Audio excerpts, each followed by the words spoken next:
Halo Sobat Alfa, kembali ke podcast Millennial Talk. Yeay.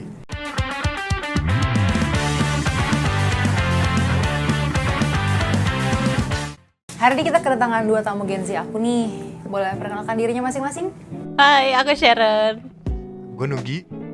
Coba, kalian ini umur berapa ya kalau boleh tahu? 24. 23. Masih muda-muda banget ya. Kita hari ini mau ngebahas apa sih? Nggak tahu aku. Gak tahu. Kita hari ini tuh mau ngebahas tentang Can Money Buy Happiness. Nah, kalian pernah denger gak sih istilah anyone who says money doesn't buy happiness, they just don't know where to shop? Pernah. Atau istilah kayak money won't make you happy, but it's nicer to cry in a Ferrari. Setuju. Benar, pernah. Kenapa tuh kalau boleh tahu? Iyalah, nangis di Ferrari lebih keren kan. Iya. Betul sih. Iya sih benar. Menurut kalian relate nggak sih kalau aku bilang itu uang bisa membeli kebahagiaan? Relate. Kenapa tuh kalau boleh tahu? Dari Sharon dulu. Menurut aku mungkin lebih tepatnya money bisa beli hal-hal yang kita sukain kali ya. Bukan simply kayak punya uang terus happy, lebih ke karena ada sesuatu yang bisa kita capai kalau misalkan kita punya itu uang. Itu untuk itu aku setuju sih. Kalau cuma punya uangnya doang sih aku nggak happy. Bener sih bener. Kalau menurut Nugi gimana? Kalau Sharon kan punya uangnya doang gak happy ya. Kalau gue punya uangnya happy. Oke. Ya, at least gak harus spend gitu. Tapi cuman di kayak kalau gue mau lakukan sesuatu, gue tahu gue bisa, gue mampu gitu. Betul. Ini Betul. nggak bisa. Nomor 2. Oke, kedua. Menurut kalian apa hal yang paling bertolak belakang atau yang nggak bisa dibeli sama uang? Apa lagi? Lo dulu. Respect. Oh, Respect is earned, not given. Camkan. mantap. Betul. Kalau Sharon gimana? Kalau menurut aku, cara kita ngedapetin uang itu Seperti agak bingung nggak? seperti Contoh kayak misalkan kan orang nggak semua lahir di keluarga yang langsung wah gitu mandi uang. Tapi kan maksudnya ada juga orang-orang yang lahir di keluarga yang mandi uang pun kayak dari awal keluarganya bisa tiba-tiba kayak gitu kan ada sebabnya gitu loh. Dan emang kayak untuk dapetin semua yang berbau dengan keuangan yang banyak melimpah itu kan pasti harus ada kerja keras dulu awalnya kan. Dan itu nggak bisa dibeli dari awal sih menurutku. bener sih. Lalu kalau misalkan aku boleh tanya, apa sih saran kalian atau strategi kalian nih agar bisa seimbang antara pendapatan finansial dan kebahagiaan emosional? Misalkan nih kayak kalian tahu nih pencapaian kalian tuh cuman segini, itu cukup nggak sih buat kalian happy misalkan? Strategi ya? Gue sih 4-3-3 sih.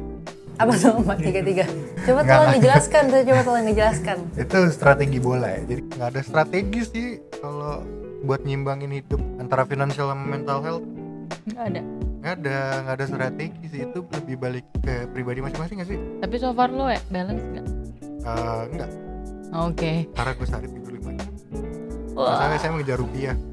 Ngejar Nggak bisa bohong. Masih muda ya mengejar rupiah dulu. Cuman ya gimana cara balancinnya mungkin kalau gue sih pribadi ya live below your means aja. Jadi kayak hidup secukupnya. Kalau menurut Sharon gimana? bersyukur aja. Iya. Tapi bersyukur tapi nggak melupakan apa yang jadi target kita di awal ya gitu.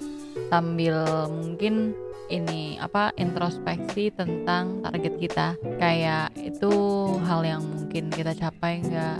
Dulu tuh ada banget kalau misalnya kita mau capai target tuh dibilangnya harus smart. Aku lupa banget smart tapi bukan smart pinter ya, tapi smart itu singkatan. Oke, aku tahu deh. Iya itu bagus banget menurutku dan itu kayak bikin yang namanya target tuh benar-benar target yang udah dibuat plannya gitu loh. Jadi bukan cuma sembarangan kita ucap tapi kita berbuat plan gimana caranya buat nyampe ke situ. Menurut aku perlu banget itu sama bersyukur. Karena kalau kita nggak bersyukur kayaknya akan susah untuk meredakan emosional kita. Oke. Pertanyaan keempat. Pertanyaan berikutnya. Apakah ada hubungan antara kebahagiaan dan tingkat pendapatan? Ada nggak sih batasan jumlah uang dalam hal tersebut? Misalkan nih, kalian kalau misalkan gajinya 100 juta baru happy. Atau ada orang yang gaji cuma dengan 5 juta aja tuh mereka bisa happy. Udah cukup happy lah gitu ibaratnya. Menurutku tergantung dari orangnya itu sih. Sudah bisa-bisa aja. Cuma ada orang yang kayak gedean ini ya nggak sih, gedean gengsinya. Ah bener, Tergantung gengsi bayarnya juga mahal. kan. Oh, bener. Ada juga yang 20 juta tapi pengeluarannya 19 juta. Ada yang 5 juta tapi pengeluarannya 1 juta. Iya bener sih. Balik lagi ke ya what makes you happy, ya, duit lah. Iya, apalagi kita kalau Duit perempuan kan Duit perlu. lah. Oh iya. Bukan duit lah. Oh iya. Duit lah. Tapi kalau misalnya kita perempuan kita perlu ini ya Sharon, apa sih namanya kalau lagi sedih pasti perlu healing kan. Betul. Nah kalau menurut Sharon tuh gimana tuh? Kita sebagai perempuan tuh, uang itu perlu kan sebenarnya? Oh iya perlu. Siapa yang bilang nggak perlu? Dari kita lahir pun kita perlu pakai uang. Nah gimana? Coba jelaskan konsepnya tuh. Menurut aku tuh uang penting banget sih. Meskipun kayak bukan satu-satunya yang paling kita butuh dalam hidup, cuman kayak semua hal di dunia ini gunain uang loh gitu. Itu bener-bener jadi hal yang paling dasar untuk kita dapetin segala hal yang kita perluin untuk kebutuhan sehari-hari.